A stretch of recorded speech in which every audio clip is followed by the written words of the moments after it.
Hi ಎಲ್ರಿಗೂ ನಮಸ್ಕಾರ. Welcome to my YouTube channel. ನಾನು ನಿಮ್ಮ ಚೈತ್ರ. ತುಂಬ ಮದರ್ಸ್ಗೆ ಈ ಕನ್ಸರ್ನ್ ಇರುತ್ತೆ, ನನ್ನ ಮಗು ಸಾಕ್ಸ್ ಹಾಕ್ಕೊಳ್ಳಲ್ಲ, ಸ್ವೆಟರ್ ಹಾಕ್ಕೊಳ್ಳಲ್ಲ, ಟೋಪಿ ಹಾಕ್ಕೊಳ್ಳಲ್ಲ, ತುಂಬ ಚಳಿ ಇರುತ್ತೆ ಅಂತ ಬೆಡ್ಶೀಟ್ ಹಾಕಿದ್ರೂ ಅದನ್ನು ಇಟ್ಕೊಳ್ಳಲ್ಲ, ಅಳ್ತಾನೆ, ಇರಿಟೇಟ್ ಮಾಡ್ಕೋತಾನೆ, ತೆಗಿಯೋವರೆಗೂ ಬಿಡಲ್ಲ. ಸೊ ಡೋಂಟ್ ವರಿ ಮಾಮೀಸ್, ಇದು ನಾರ್ಮಲ್ಲು, ನ್ಯಾಚುರಲ್ಲು. ಯಾಕಂದರೆ ನನ್ನ ಮಗನೂ ಹಾಗೆ ಮಾಡ್ತಾನೆ. So all babies are like this. So ಯಾಕೆ ಹೀಗೆ ಮಾಡ್ತಾರೆ ಅಂತ ಹೇಳಿದ್ರೆ, ಅವ್ರ ಬಾಡಿಲಿ ಆಲ್ರೆಡಿ ವಾರ್ಮ್ ಟೆಂಪ್ರೇಚರ್ ಆಗುವಂತಹ ಥಿಕ್ ಮಸಲ್ ಸ್ಕಿನ್ನು ಅವ್ರ ಬಾಡಿಲಿ ಇರುತ್ತೆ. ಸೊ ಹೀಟ್ನ ರೆಗ್ಯುಲೇಟ್ ಮಾಡ್ಕೊಳ್ಳುವಂಥದ್ದು, ಕೋಲ್ಡ್ ಆದಾಗ ಅವ್ರ ಬಾಡಿ ರೆಸ್ಪಾಂಡ್ ಆಗೋದು ಎಲ್ಲ ಆರಾಮಾಗಿ ಆಗುತ್ತೆ.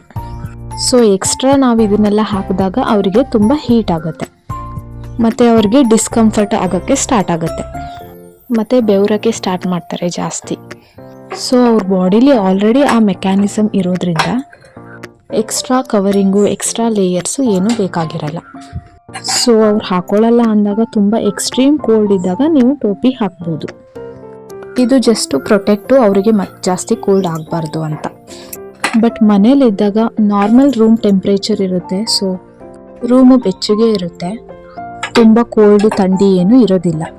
ಸೊ ತೆಳ್ಳಗಿರುವಂಥದ್ದು ಯಾವುದಾದ್ರೂ ಕಾಟನ್ ಕ್ಲಾತ್ ಹಾಕೋದ್ರಿಂದ ಒಳ್ಳೆಯದು. ತುಂಬ ಬೇಬೀಸು 2 ಮಂತ್ಸು 3 ಮಂತ್ಸು ಒಳಗಡೆ ಇರೋದ್ರೆ ನೀವು ಸ್ವ್ಯಾಡಲ್ ಮಾಡೋದು ಒಂದೇ, ಅಥವಾ ಕ್ಲಾತಲ್ಲಿ ನೀವು ಪೂರ್ತಿ ರ್ಯಾಪ್ ಮಾಡೋದು ಒಂದೇ.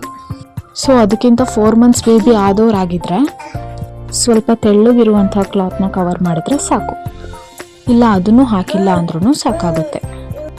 ಮೇಕ್ ಶ್ಯೂರ್ ರೂಮ್ ಮಾತ್ರ ತುಂಬ ಥಂಡಿ ಇರಬಾರ್ದು, ರೂಮು ಸ್ವಲ್ಪ ಬೆಚ್ಚಗೆ ವಾರ್ಮ್ ಆಗಿರೋ ಥರ ನೀವು ನೋಡ್ಕೋಬೇಕಾಗುತ್ತೆ. ಸೊ ಏನೂ ವರಿ ಇಲ್ಲ, ಅವರೇನಾದರೂ ಸ್ವೆಟರ್ ಹಾಕ್ಕೊಳ್ಳಲ್ಲ, ಬೆಡ್ಶೀಟ್ ಹೊತ್ಕೊಳ್ಳಲ್ಲ ಅಂದರೆ ಏನೂ ವರಿ ಇಲ್ಲ, ಏನೂ ಪ್ರಾಬ್ಲಮ್ ಆಗಲ್ಲ. They will be all right. Okay, thank you. ಇನ್ನೂ ಯಾರೆಲ್ಲ ನನ್ನ ಚಾನಲ್ಗೆ ಸಬ್ಸ್ಕ್ರೈಬ್ ಮಾಡಿಲ್ಲ, ಪ್ಲೀಸ್ ಸಬ್ಸ್ಕ್ರೈಬ್ ಮಾಡ್ಕೊಳ್ಳಿ.